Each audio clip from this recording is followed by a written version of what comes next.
Good morning, fellow warriors in health. Chillin' with Chip Poolside chat number 2 is now starting. I'm at a different location. Same pool, just a different table this morning because one of my fellow residents apparently is either having a birthday party or a family reunion, and they've kind of taken over one of the fireplace rooms, and there's a bunch of younger people here, and there's some man standing at the grill. So I guess there's about to be a party down here. I'm still going to get in the pool here in a moment. That raft is so comfortable. It's an air tube around the outside with an air pillow, and then a mesh in between, so you kind of sink into the pool while you're sitting on it.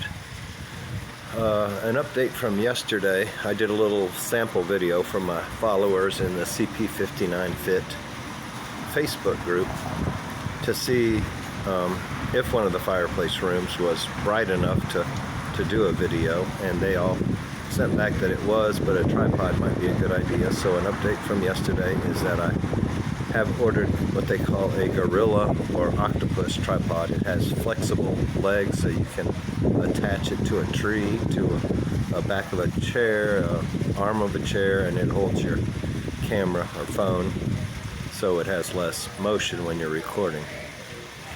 I wasn't 100% certain when I woke up this morning what I was going to talk about until I turned on Facebook, and I had a response to the original post I had posted on my public channel about coming out to the pool for breakfast, which a very well-meaning, loving, caring friend of mine who's a retired nurse, and I guess maybe you never really retire as a nurse. She still does mission trips and all as a nurse, so I'm not saying anything bad about her, but she actually said, yeah, it's good to get vitamin D, but don't get too much vitamin D at the risk of skin cancer. I hope you're using sunscreen.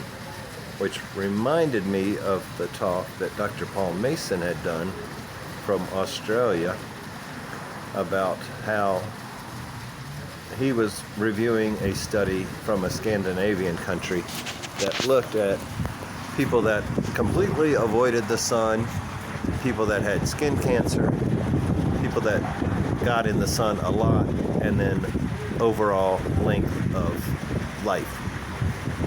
And it actually turned out, and I will link his video in the show notes at the bottom, if I can find it again. I'm pretty sure I can. It's on the Low Carb Down Under channel. But the study, and it was a Scandinavian country. I don't remember if it's Sweden or Scandinavia or Finland or what, but you can watch the video. Dr. Paul Mason is always more exciting than I am, so and he's in it every day. Now, one thing I will say about me quoting research papers is most doctors have a membership that costs $500 or $600 a year to get into these medical journals where they post all the research, and they can read the article, review it, and study it. I don't have that option, so I just have to go with what they say. So here again, do not take this as medical advice. I am not a medical professional. It's just general knowledge. What do they call it? Public domain, I find on the internet. Yeah, there's definitely something going on. People are coming over here to the bar, the grill, and getting iced tea or whatever. Young kids are running around, which is quite unusual at this place. But anyway, that study, sorry, easily distracted this morning. That study showed that even if you get skin cancer, you live longer than somebody who religiously avoids the sun.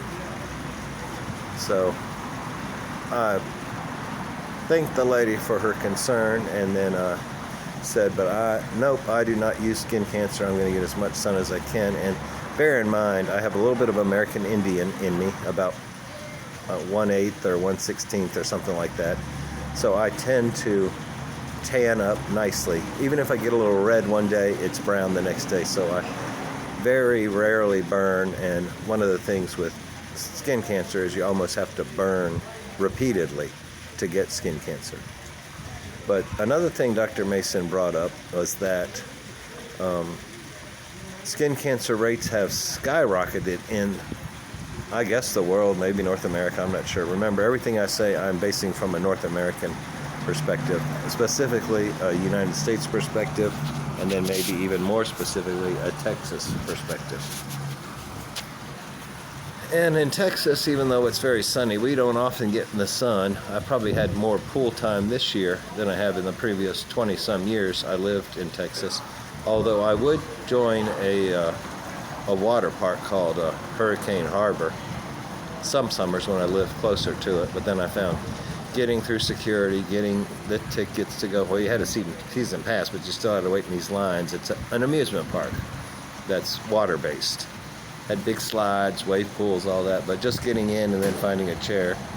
And the food, my goodness, the food was outrageous. But so it's not like I have been pale for 20 years, but Texans just traditionally don't get as much sun as you think they would, as hot and as sunny as it is here.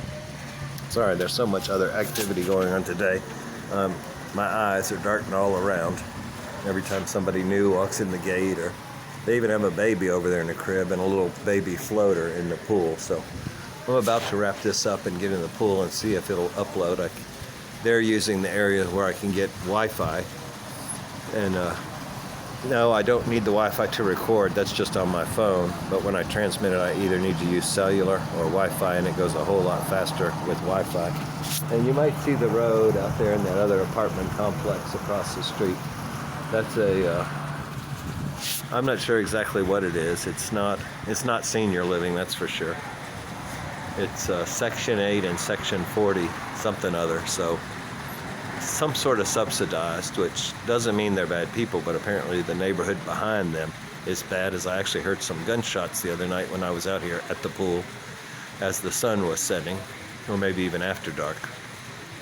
But anyway, that's my health tip for the day. I don't use sunscreen. I prefer not to use it. I'm afraid that something in it affects your melanin and actually increases your chance of getting skin cancer. So I'm gonna get in the pool. I haven't eaten breakfast again today. I'm just not hungry yet. And I'm training my body only to eat when I'm hungry, which is a little bit difficult with a job situation. So I'm also evaluating the job situation, whether it's more beneficial to stay or more beneficial maybe to put more time into this channel and develop a residual income starting while I have a full-time income or living off of some reserves that I have. So I know most people don't make it to this part of the video, but if you do, please write a comment down below. Hit the like button, that would help a lot. And if you haven't subscribed at this point, find that little, I think it's over here, if you're on a tablet or a Chromebook. I don't think it shows up on a phone, but there's a little red, white, and blue icon that will take you to the subscribe button. So thanks for your time. Let's get this loaded up and I'm going to get in the pool. Have a great day. Bye-bye.